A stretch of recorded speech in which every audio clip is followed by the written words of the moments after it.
Welcome to Kewan Island.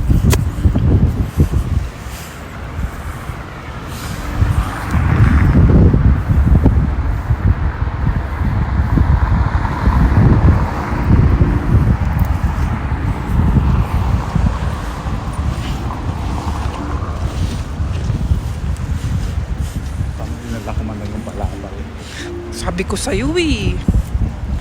Sinabihan kita eh. This is Kewan Island.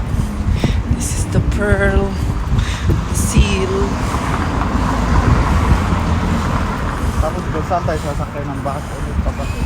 Pares lang. Same.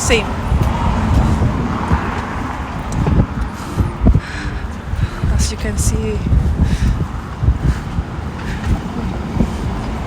very nice view.